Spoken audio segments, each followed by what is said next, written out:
Hello, everyone. This is the Crafty Boys. Welcome back. We're starting really late because technology just really fucking hates us today. But hey, I hopefully you can see us, so that's awesome. Shane has not. Hopefully you can hear us. Now, Alan has something to say. Shane blows goats. I have proof. Right on. Now that we've got that out of the way, Dave, what have you got to say? Oh boy. Yes. Okay. What have I got to say? This is episode 101, is it not? 102. This is episode 102. You were here last week. What have you been doing? Fuck. Seriously? Seriously. Yeah? God damn it. Look, okay, man, somebody stop time. Were you over Maybe here he was on where by aliens? No, he was over here living on Miranda, right over here.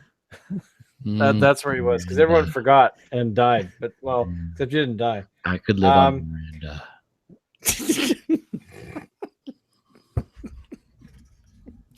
Miranda loves you back. Oh, wait a minute. I just want to tell you how much Miranda loves you, man. Because you know why? Because he it's a guy. Surprise.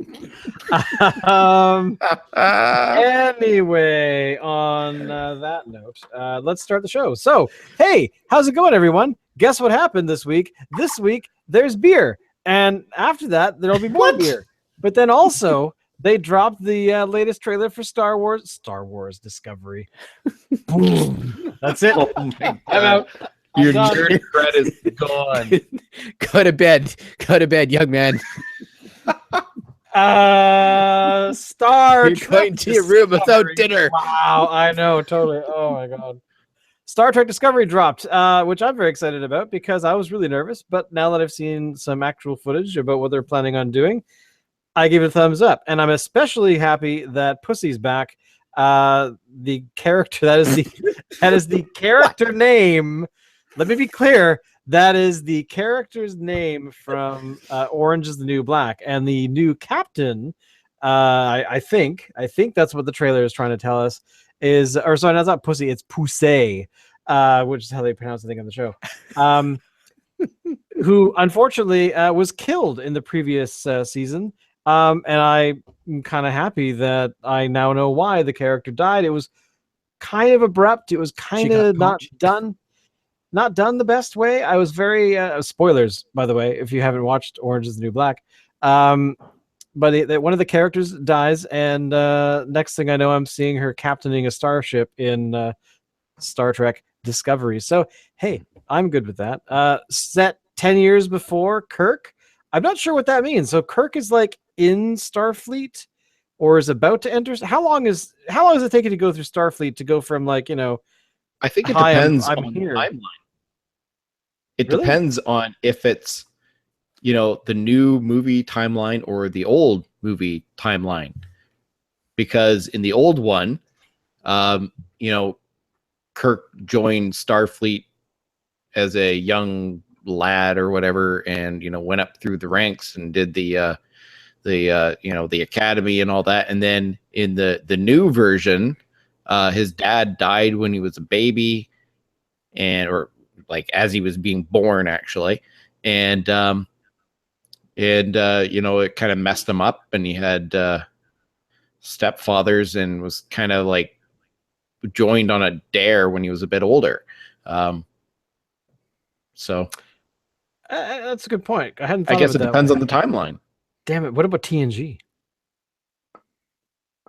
Well, TNG probably won't even happen in the new timeline. I mean, Worf is probably going to be out, like, I don't know, morphing it up in the galaxy somewhere with his bat'leth and doing all that. Hey, are we going to drink beer or what? Okay, sure. Kind of cold, and I'd like to crack it open. Is that why we're here? Is that what's going on? I think so. Well, hey, that's okay. Star Trek Space Dick. Right, I've opened it up. Dave, what's the beer? The beer. Thanks for jumping in, Dave. Is I don't jump, okay? I dive. I have the bottle. You can only see just the tip. Dave, what's the rest of the beer? Before I make the big reveal. Oh my We're God. waiting, Oh, Dave. man. Anytime, Dave. So, Alan is holding up the label. Oh, quite here we nicely. go. There So we this go. is Bandit by Bomber Brewing. Kolsch-style ale. Kolsch-style ale, and I'm pouring mine now. All right. Here we go. So while we're pouring, maybe Dave can tell us what a Kolsch-style ale actually is. No, he can't.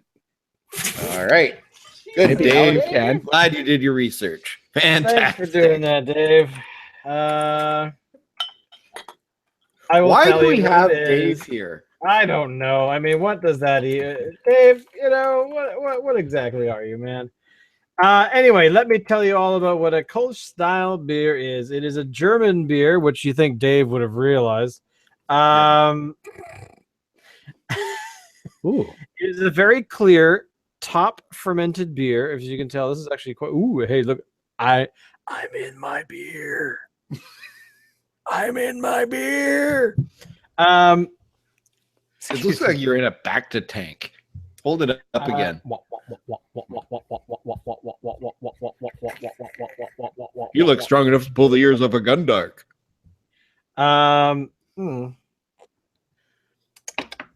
It's straw yellow and hue, similar to other beers brewed from mainly Pilsner malt. Pilsner malt? That can't be right. Is that right? I think so. Anyway, it's a warm fermented beer, around 13 to 21 degrees Celsius, when conditioned by lagering. Then conditioned by lagering it at colder temperatures. The style of fermentation links Kolsch with some other North European beers, such as the Altbier of Western Germany and the Netherlands. Defined, a bunch of other crap, but we don't really care about the companies that actually did this. But essentially, yeah, it's just a German beer. It's German lager, essentially. I mean, that's kind of what it is, right? It's sort of a mixture, actually. I'm gonna totally pull the ears off the gun dog. Look at me, I'm so healthy. So Bomber Brewing says that Bandit Kolsch-style ale. So it's Kolsch-style ale. It's not necessarily a Kolsch. It's just it's kind of hints of a Kolsch, I guess. Rates it 1 on the hoppiness scale from 1 to 10, or I guess it's just a little bit more than a 1. The maltiness comes in at just under a 3, and then again that's out of 10. And overall, it comes up light and fresh. Light and fresh. Which is how my last date described me. You can't do that on television. Quick, somebody get the green goop. So anyway, this beer is essentially it's pretty yummy, actually, I gotta say. Crisp, clean aroma of fruit and noble hops, balanced with a dry finish. I would agree. Hoppiness. Oh, I like the little scale they've got on the side of the bottle. Has the that's what I just read. The thing that you just read off. Water, barley, hops, yeast, which I would hope so. Brewed and bottled in Vancouver. There's not a whole lot more information on here, but I like the label as usual. There's a decent art style, and I have a feeling I know who did that art. But overall, the Bandit I give it a thumbs up. I'm really liking it. I've not had a whole lot of it, but I am not going to complain. This would be a good beer to have on a patio on a hot summer afternoon. Yeah, which is coming up pretty soon. Speaking of we hope. The weather. When is summer coming anyway? At some point. So Dave picked the beer and he hasn't said about July 30. So Thanks, Dave, what do you think of the beer, man? What? That was 2 at once there. What do you think of the beer? What do I think of the beer? I think 2 thumbs. 2 thumbs. 2 thumbs. All the thumbs. Wow. All the thumbs. Every thumb. Yes. Every thumb available currently now. This is one of my favorites for sure. Okay. I do. Why did you pick this beer? I picked it because it was beery, and No, okay, so I wanted Wow, to try a kolsch-style ale. That's what I wanted to try because I don't know why. I'm still thinking lighter. I mean, this has been weeks now since I think it was you, Shane, mentioned all the heaviness that was going on. And so since then, I've been like, okay, I want to look for something lighter. I want to look for, basically anything but the Guinness style heavy. And I don't think any of us has a problem with those beers, which is why we had so many of them. But I'm just liking trying these lighter, different styles, and I do like this beer. And the label is, hey, you can't argue with that label. And I think Bandit is an actual crow. I don't know why, but that rings a bell. The Bandit crew.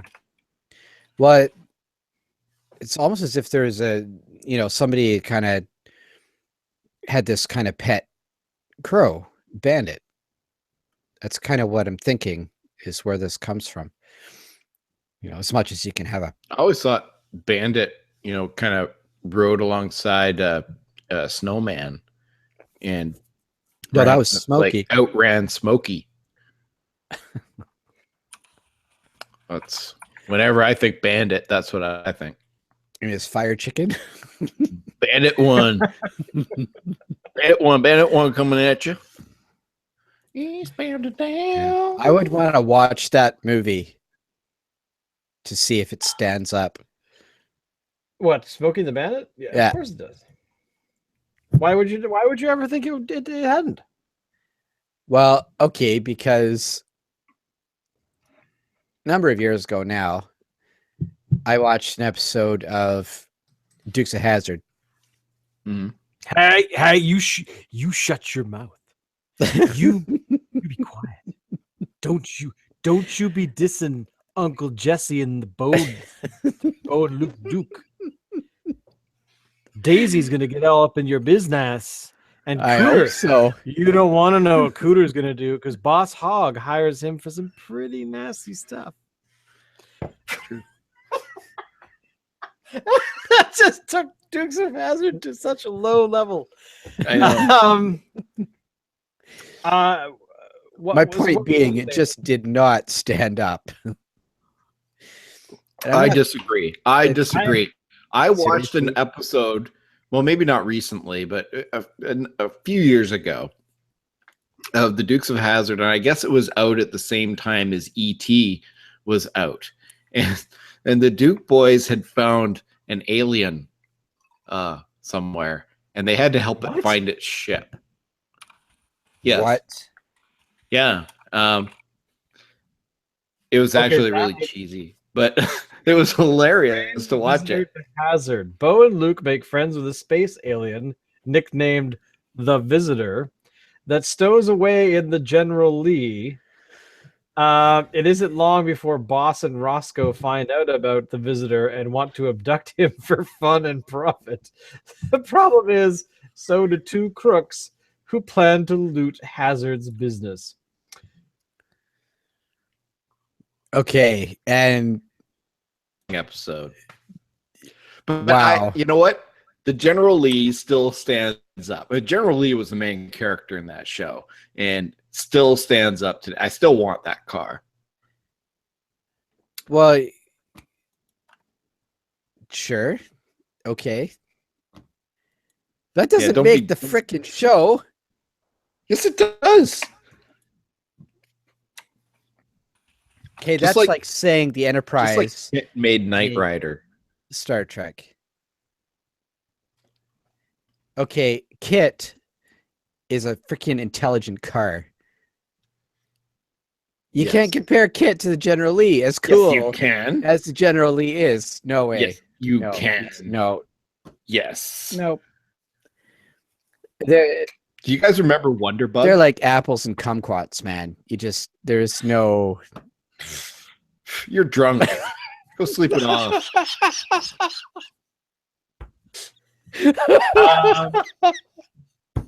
Are you so basically? Are you dissing Wonderbug too? Who? Come on, Me? Dave, fess up. No, Dave. Wonderbug? Yeah, Yeah, It's- Wonderbug. What the Wonderbug hell is kind that? of like, it's kind of like a cross between Kit and the General Lee, where these except kids it sounded very strange. they found this old dune buggy in like a junk heap, and they bought it for like $50 or whatever, and the thing could barely run.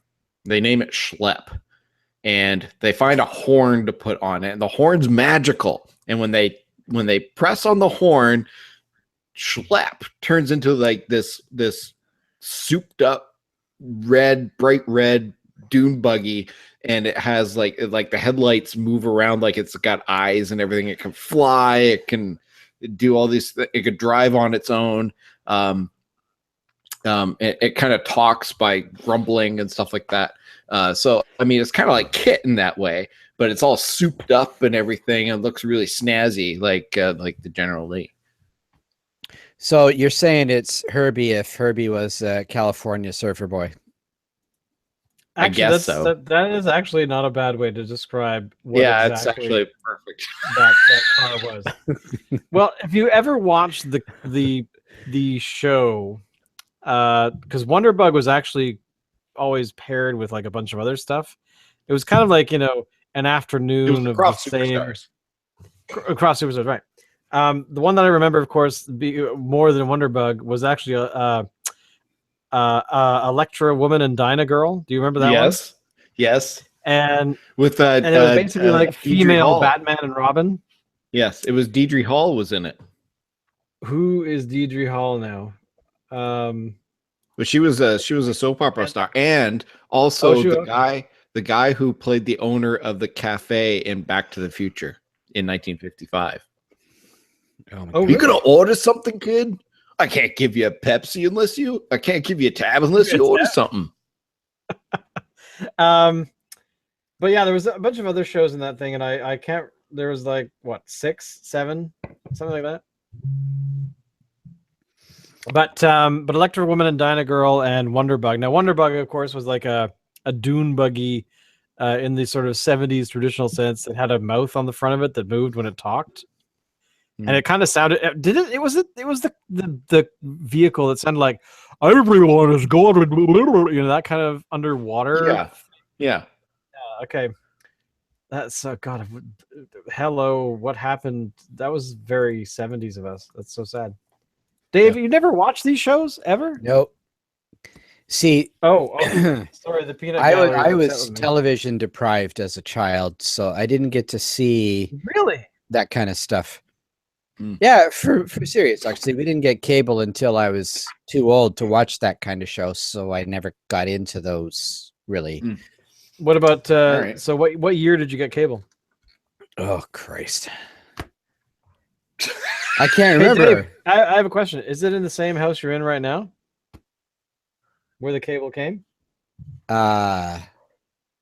Ooh, that's a good way of putting it. I think yes. I was just curious because it's I've always, well, let me think. I've had cable, I think, my entire existence. Yeah, same. I can't think of any time where I didn't have cable. Yeah, that doesn't shock me. Because, see, here's the thing. When I was really little, we would visit down there all the time.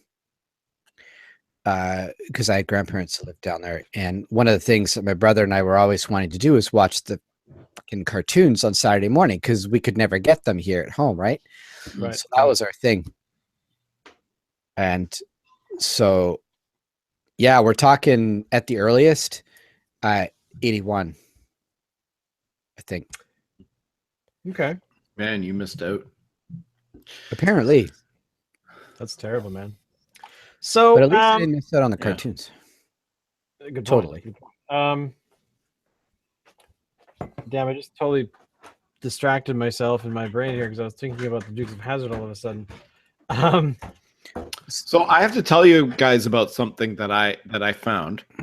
Yeah, no good. When I was at the BC Liquor Store getting the beer, I I found something that was kind of cool. So we've talked a bit about alcoholic root beers on this show.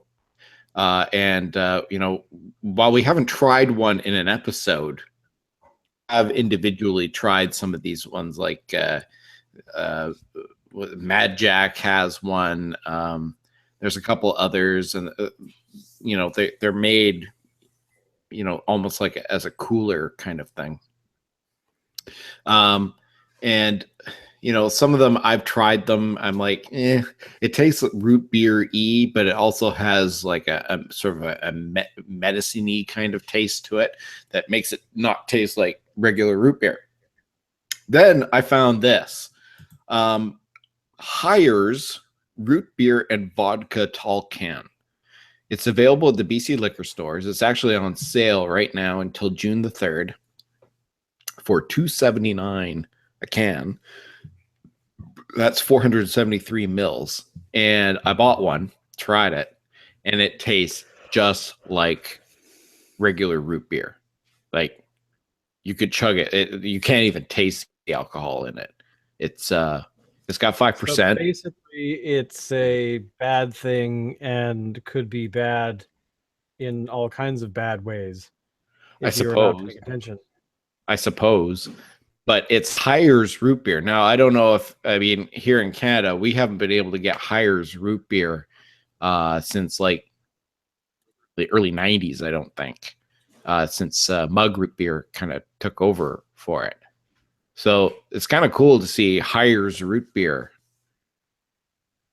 again. I thought it would be interesting to sort of mention it, and maybe you guys should try it at some point. Okay. I'm on for it. Dave? Why not? I think you guys should try it. It's available like everywhere, like in all the BC liquor store locations, it looks like. So, Oh, I'm sure it's going to be quite popular. yeah. Speaking of being available everywhere, the beer that we had this week, or have this week, the Bandit, I had a real problem finding it. Actually, Really? surprised me. I blame I Dave. phoned Shane before I came home. I'm like, should we switch the beer? Because I saw the email earlier and I thought, oh, great. Here's another one where all three of us are going to be drinking something different because we can't find the damn beer. So, Shane, fill us in. How did you actually finally get your hands on it? Oh, well, the BC liquor store had it. It was not available at the places that we normally go when going to the BC liquor store. So what can I do? I was just surprised that it was not anywhere. Like, it was not at any of the other places, Legacy and Brewery Creek and things like that. So what can I do? So, okay, you also mentioned actually contacting or going into Bomber. Phoned them and they were like, yeah, no, we don't have it. I'm like, oh, that's kind of weird. Is it a seasonal? I don't know. I didn't really ask. I just said, oh, okay, well, never mind. I'm trying to find it. And that was kind of the extent of the conversation. But I think it might be. I would guess it's a summer seasonal though, but apparently not. Don't know. Maybe this is some of last year's stock. Possibly. Actually, what do they have? I don't know. They don't have the date of the date of bottling is what I was wondering. So jumping out of the 70s and out of the 80s and into the present, Vancouver Craft Beer Week. It's coming up. Did you get tickets already or what? No. In fact, the beginning, I just found Vancouver... out about it tonight. Oh, well, Vancouver Craft Beer Week was a modest affair. Back in 2010, 100 people attended. But essentially, this particular event, we did look at it last year. I don't know about the year before. But it is up and coming next week.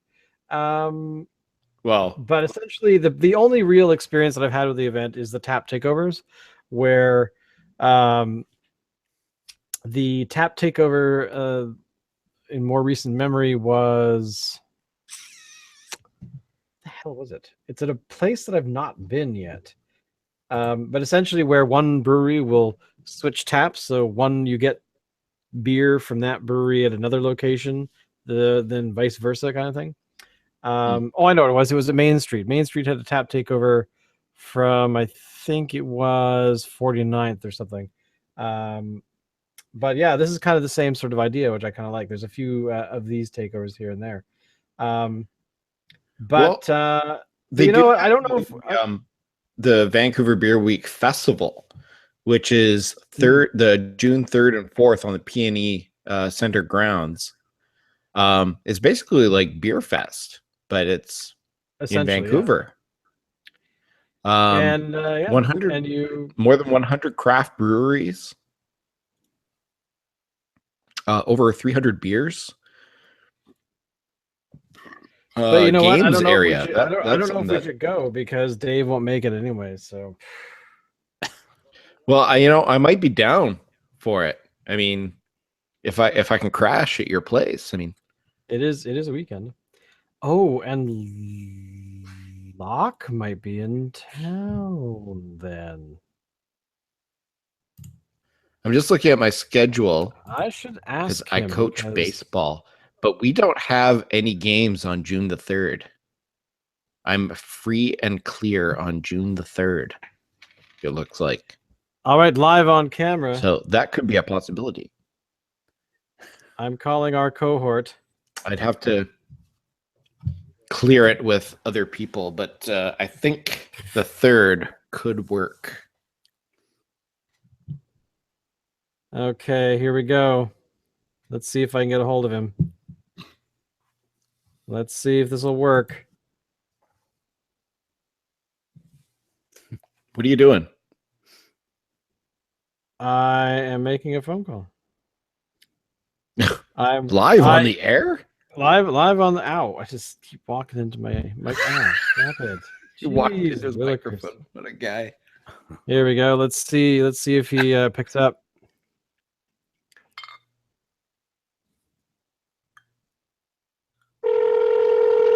Can you hear it ring? Oh yeah. Mm-hmm.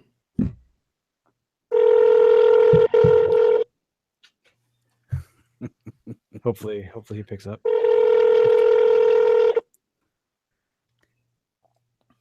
Hello. Hey, Locke, this is you're live with the Crafty Boys podcast. We're live streaming to the internet, and we were talking about this beer event happening in the wonderful city of Vancouver, British Columbia, on June 4th and 5th. Is that right, Alan? 3rd and 4th. 3rd and 4th. It's happening at the PNE. It's basically the Victoria Beer Fest, but the Vancouver Craft Week Beer Fest. And it's going to be happening then. But I seem to recall talking to you the other day, and potentially you might be in town around then. Is that still a possibility? Yeah, that is a very distinct possibility. I think this is a good idea. Okay, good. I just wanted to make sure that you were around before us podcast Crafty Boy people here make any commitments whatsoever. Because Alan was thinking of coming over to town, and Dave, you know how Dave is. He might come, but I somehow doubt it because he's a wuss. But you know how that works. Yeah. Okay, all right. That sounds awesome. Sounds like a date. Man. So Alan says it sounds like a date. What beer are you drinking? What beer are you drinking right now? We're drinking Bomber Brewing's The Bandit, which is a German Kolsch beer, and if I'm pronouncing that correctly. Yes. Essentially is a German. Yeah, it's pretty nice. Oh, nice. Cool. Are you drinking any beer this evening? No, I am taking an evening off of beer. Nice. I maybe had all that, plenty of that. All that packing you have to do and things like that, right? Yeah, I'm sort of getting my ducks in a row here. Actually, the last 24 hours have been getting my courses set up for next semester. But nice. Yeah. Well, cool. We're going to continue to talk about this, and I will hope to see you in a couple of weeks. Yes. Okay. Well, let's do that. Very good. Okay. All right. Talk Say to you goodbye, soon. boys. Bye-bye. There we go. Locke live on the phone, calling into the show, calling out anyway. Yeah, he's in. So I think that's a possibility for June 3rd and 4th at the PNE. I'm a little surprised that this is not sold out. Actually, I am too, actually. But whatever. I mean, works for us, right? Why is it this particular event? Why was this not like on our radars earlier? I'm a little surprised because it's a bit strange that we didn't see it already. I think it could be that, a lot of it is sort of people remembering from the year before, right? So right. With the Great Canadian Beer Festival here in Victoria, it's been going on for 25 years. It's built up a following. Right. Whereas this thing here it sounds like they're in their 7th year. So, it hasn't gotten that sort of steamroller effect thing going. So maybe in a few years, but I don't think we should wait too long to buy tickets. They are expecting over the 2 days, I think they said about 25,000 people. Holy. We better get there now, man. 25,000. So I want to bring up quickly, you were talking about the Star Trek trailer. Yep.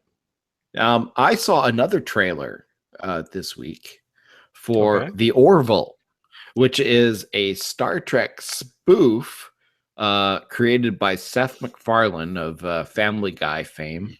And it looks really good. It's going to be on Fox.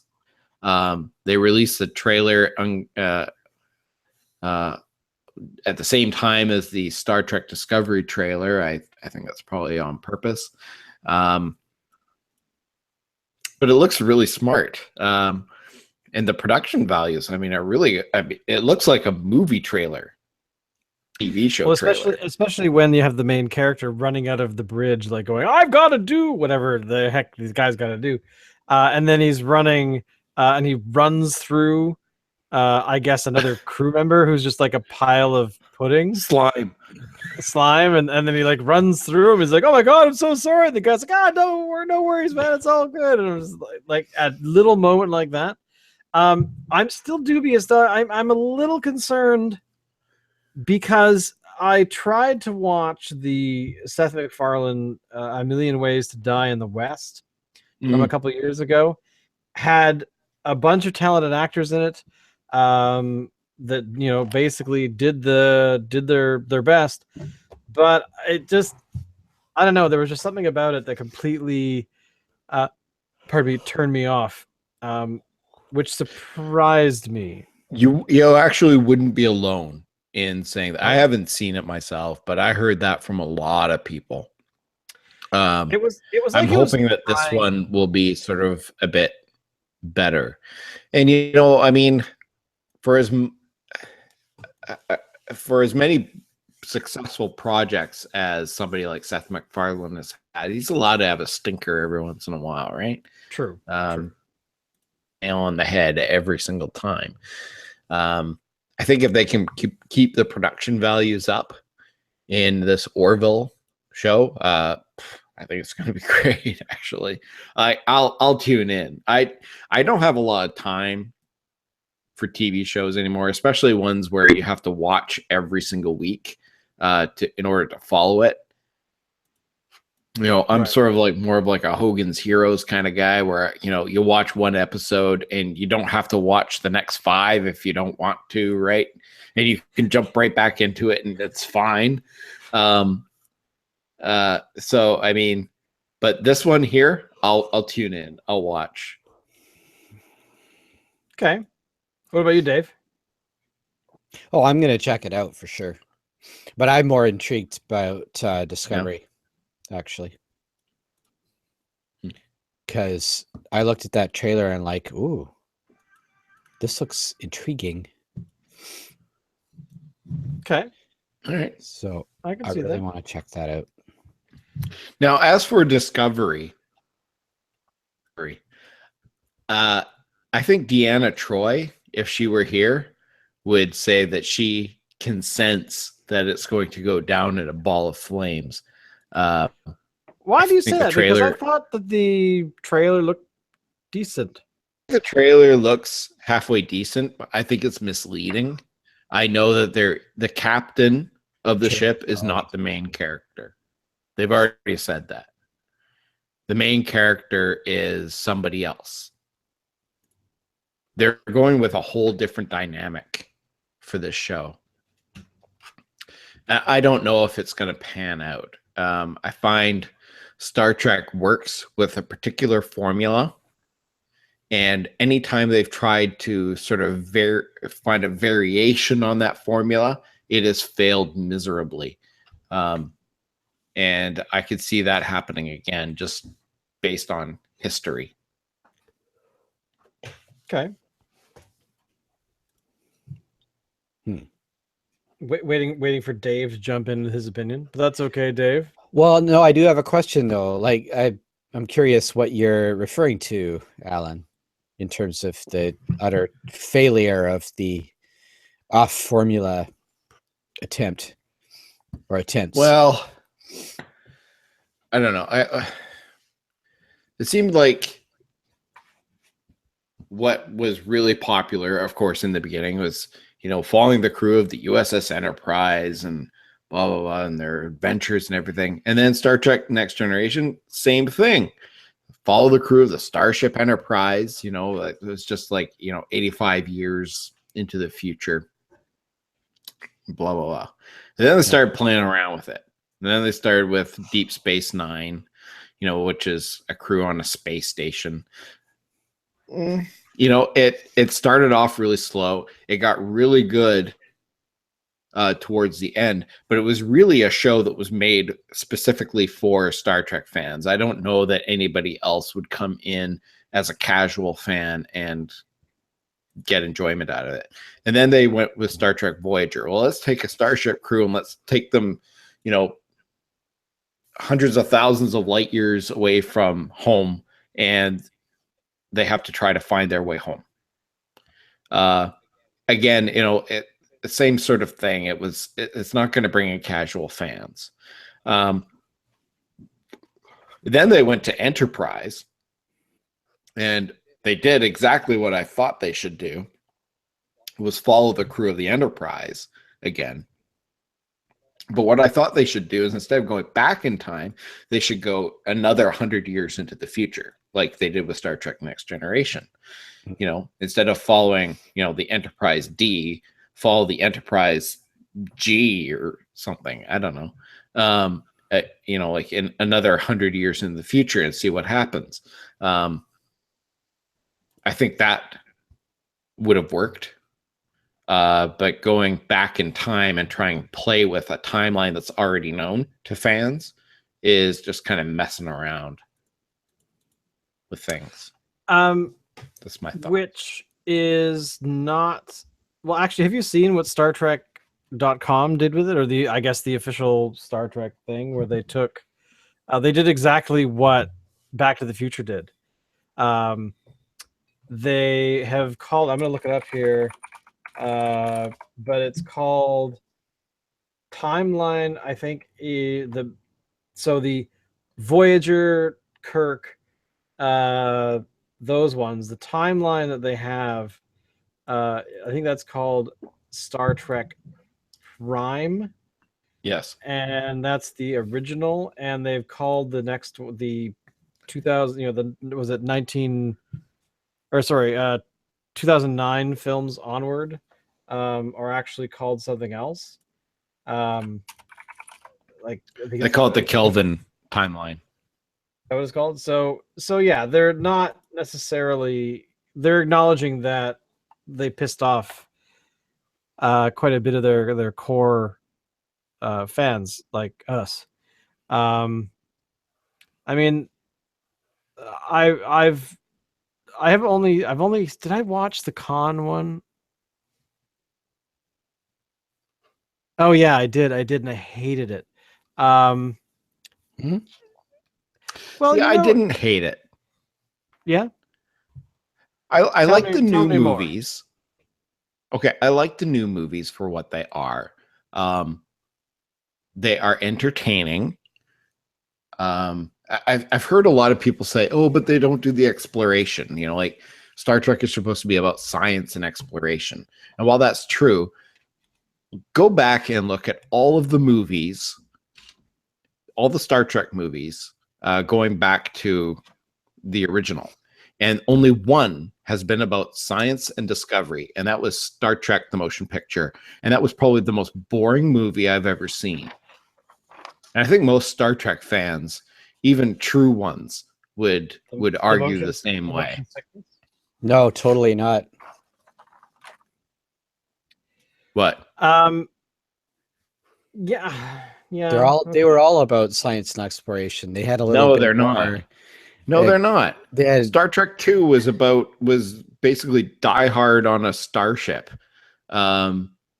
where they got some rogue guy has stolen a starship and is wanting revenge on the guy that put him on SETI Alpha 5. Sure, but there was this is SETI Alpha 5.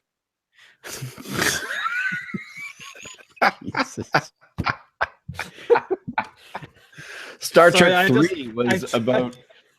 There was still plenty of sciencey stuff in number 2. There was no science stuff.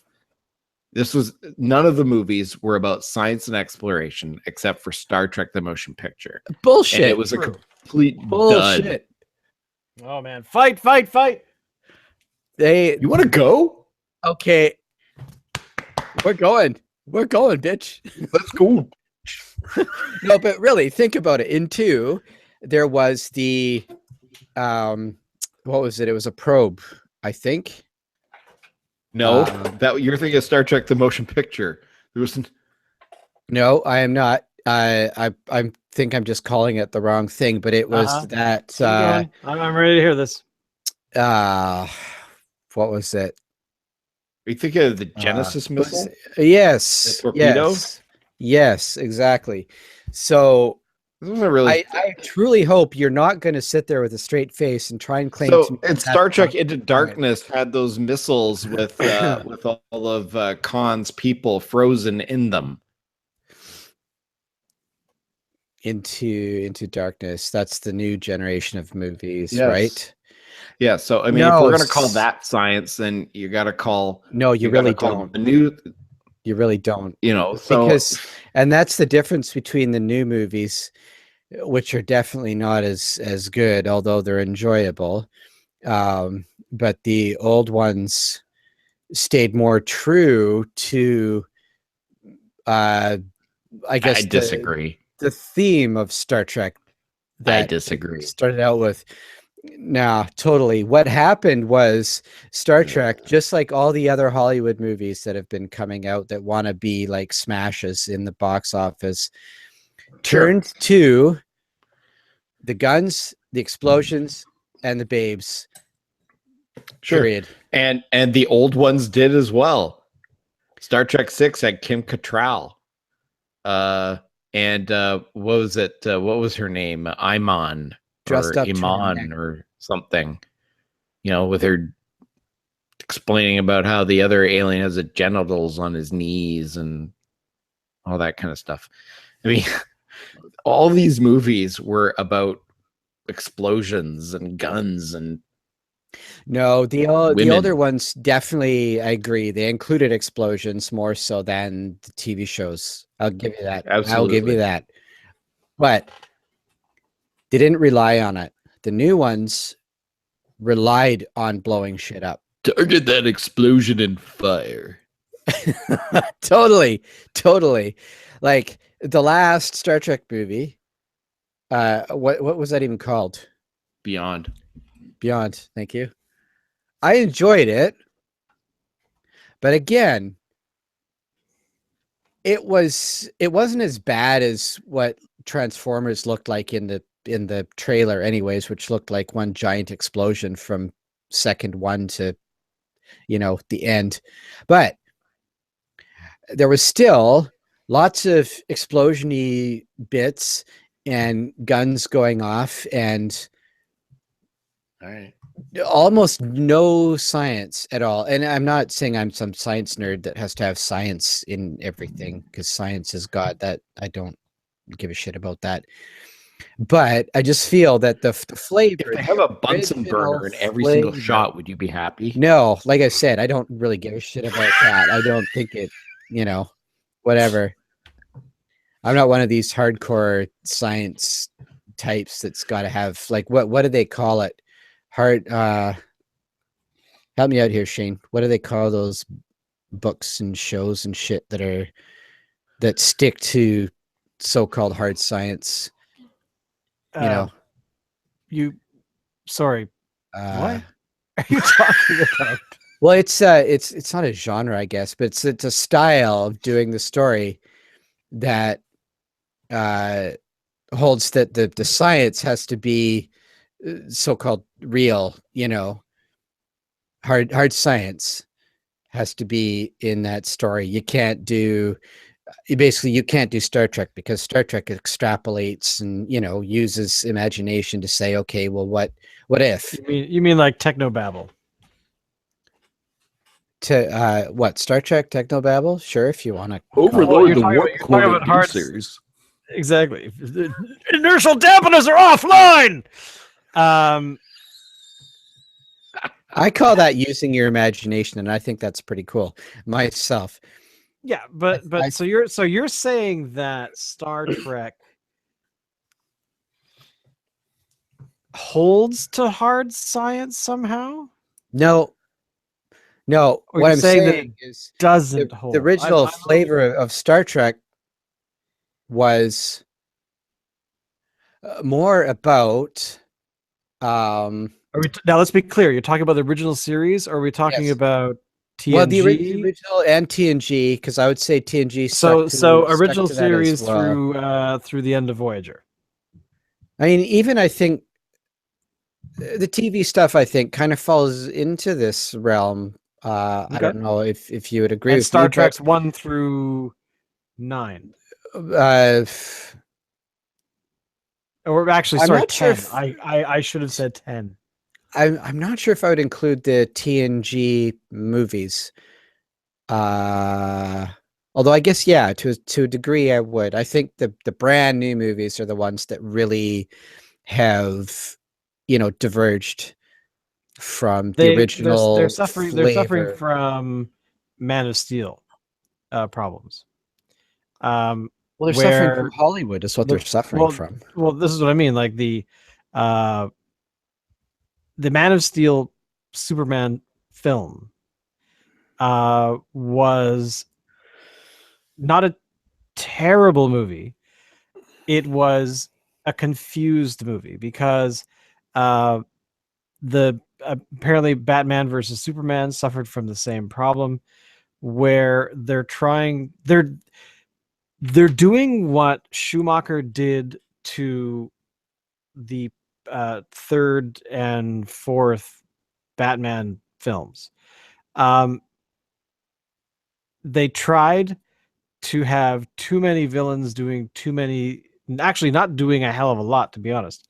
Where you had the central villain from the first Batman film back in 1989.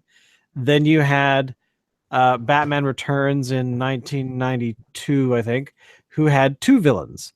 But the villains were very different. You had the Penguin with Danny DeVito, and you had Michelle Pfeiffer as Catwoman, and they were kind of that was enough, because the characters, the two villains, had very particular things they were trying to accomplish, and even though they kind of hung out a little bit, they didn't really have much to do with each other in a huge sense.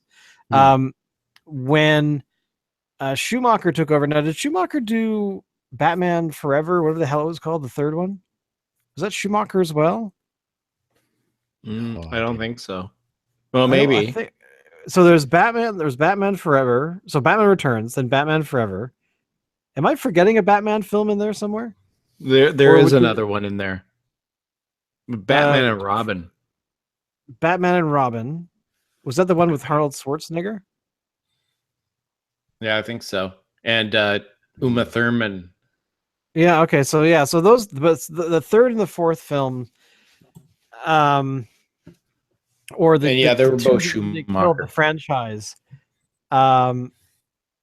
really, were confused because they had so many villains doing so many things, trying to do, almost the same job, but yet not work together. The film sort of got lost. So then jump forward back to the Superman thing.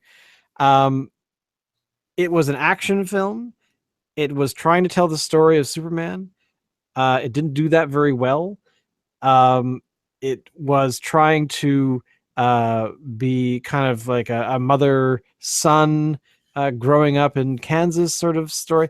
Like there was a whole bunch of things that the original Superman films from Christopher Reeve's days were a lot. They made more sense. They made a lot more sense because they had a bit more structure to them, where the action, the big special effects with the thing blasting into the earth, and then in the first Star Trek film in 2009, you had the drill going, and like you had all these different things going on, which not necessarily the first Star Trek film, but definitely the Into Darkness one.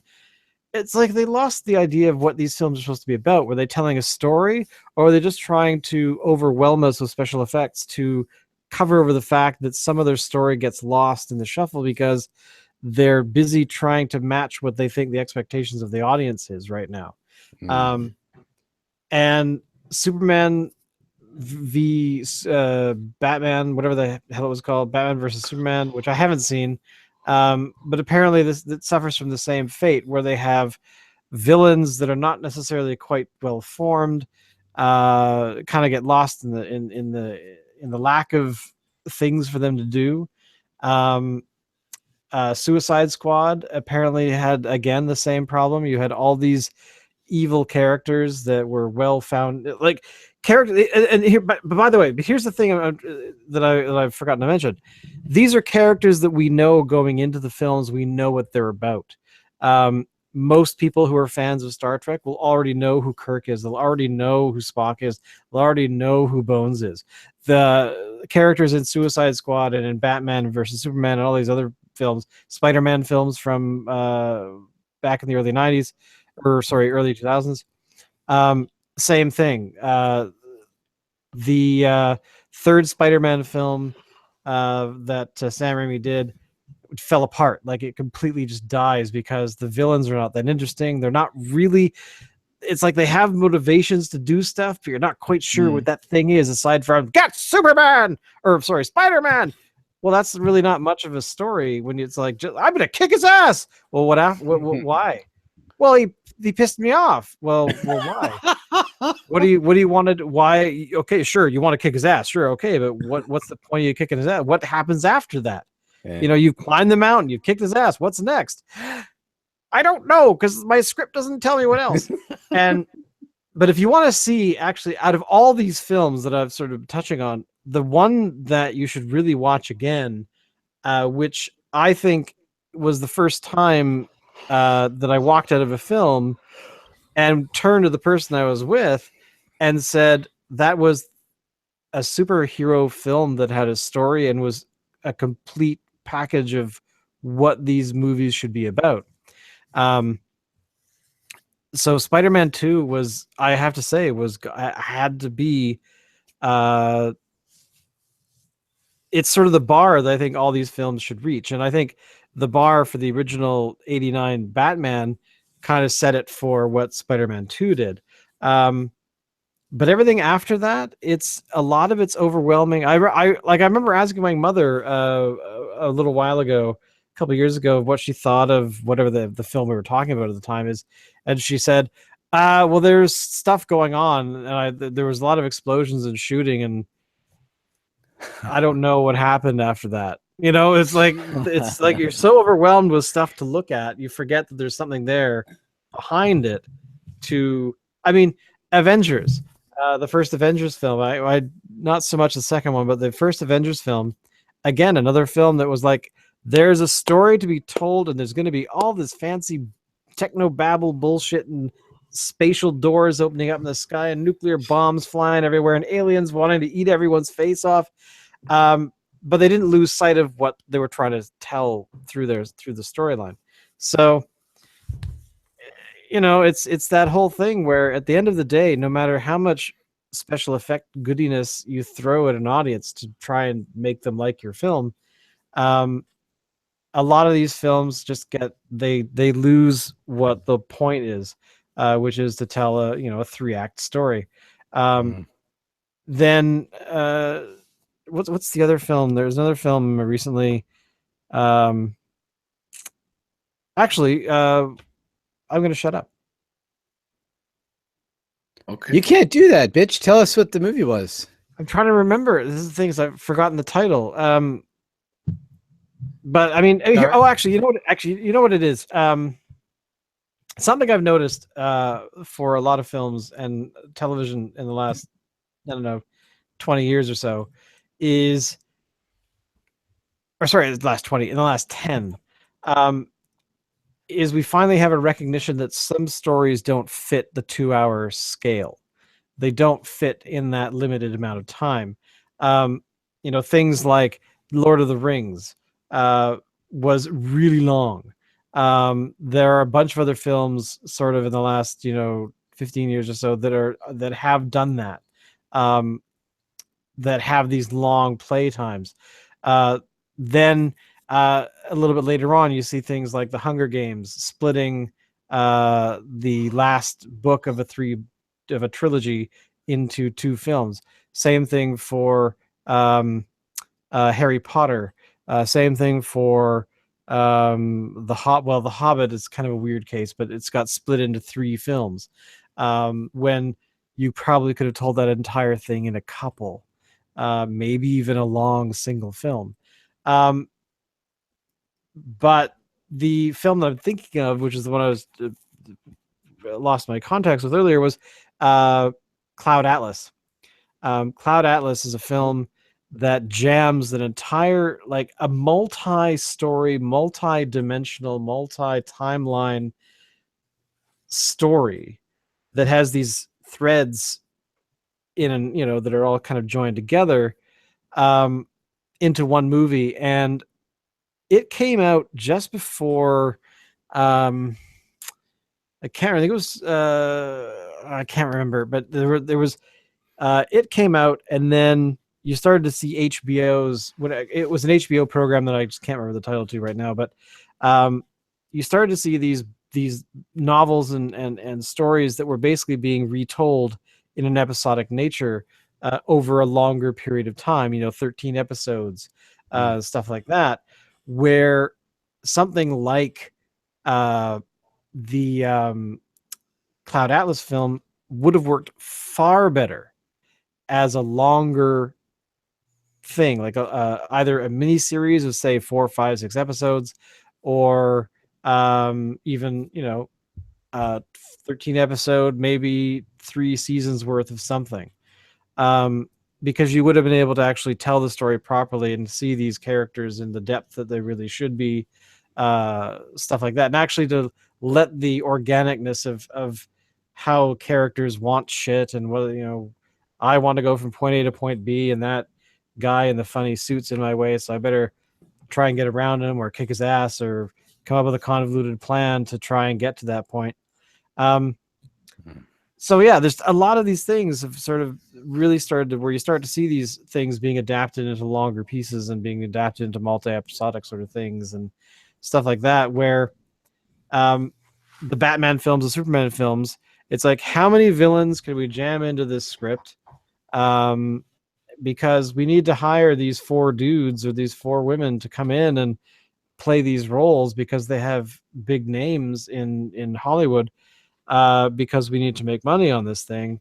And I don't know. I just find that a lot of this stuff kind of breaks down because they, again, as I've said earlier ad nauseum, that they are missing the point. That because we already have an industry that makes action films. We already have an industry that makes really horrible films that are entertaining to watch but are garbage, but are great on a Sunday afternoon when you want to do nothing else but be a passive person and watch something ridiculous like Sharknado. But this actually, speaking of Sharknado, actually it's not speaking of Sharknado, but the big thing that I showed you earlier was sort of plays into what we were talking about. This a poster that I made a little while ago called "Missing." Special Agent Dale Cooper missing since June 10th of 1991. So this, of course, if you don't know what I'm talking about, this is from Twin Peaks. Twin Peaks is coming back for X number of episodes next week, starting next week, I think. Yeah. Starting next week on the 21st, and playing through the end of June for 8 episodes. Now, will it come back after that? They've talked about it. A couple of the actors that shot the stuff last year have died, unfortunately. Miguel Ferreira. Who else? A couple of other actors. But again, it's kind of a strange thing where we have shows from 25 years ago that are coming back to be told or to be updated or expanded upon, like Fuller House. Like Fuller House. Fullest House, I gather, is next. I'm out of beer. You're out of beer already? Oh man. So am I, actually. The other program that I'm trying to pull out of my brain, but I'm thinking about getting more beer, is Fargo. Fargo was a film in 1996, I think. Has been turned into a television program that's, I think, going into its 3rd season, where it's still taking place in the same location, but it's a jumping through time, like characters from this particular 2-year period to another 2-year period, 20 years in the future, and then back to the 60s or whatever the hell it is. Getting to actually experiment with these different formats is so much better because it is forcing, at least it's forcing me to recognize that, I can actually be far more choosy with stuff like going to Star Trek or not. And I gotta say, I was insulted after I left Into Darkness because they didn't treat the original material with the respect I thought it should have. It was kind of like they wanted, we'll change the lines around so different characters are saying them. Okay, but it took away what the point of the lines were, what the actual meaning was behind, like what it was about. Because in Star Trek II, a major character bites it. He dies. He's dead. Let's not talk about Star Trek 3. But anyway, but they didn't even do that. He actually dies for about 10 minutes. But let's skip over that part. But here's the thing, though. That's the brilliant thing with science fiction. You can do whatever the hell you want, really. But no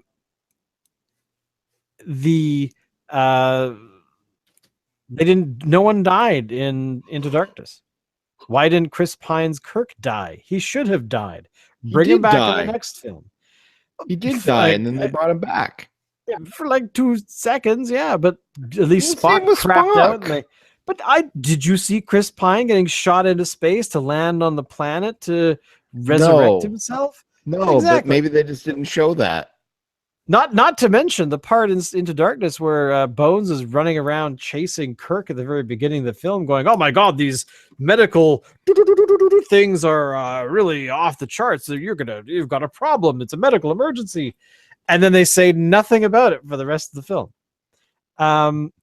which I thought might have been a cutting room floor problem, but I didn't quite understand why they made. All right. Okay. So let us cut to the chase. You don't like the new Star Treks. I do. And and you suck. Just leave it at that. Agree to disagree. Dave's asleep. Agree to disagree. I'm not agreeing to nothing. You suck, man. We're gonna shoot you to your house. And we're gonna dip out of the front lawn and drink beer. And actually, that sounds pretty good anyway.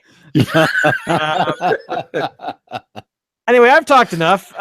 So next time we'll have a different beer. Whose pick is it this week, boys? Coming up. Is that me or is that Alan's turn? I think it's yours. Is it mine? Okay. I will find a beer in the next day or so that we hopefully all will get. And cool. Thank you for coming and listening to us rant about the Bandit from Bomber Brewing and a lot of shit about Star Trek. Yeah.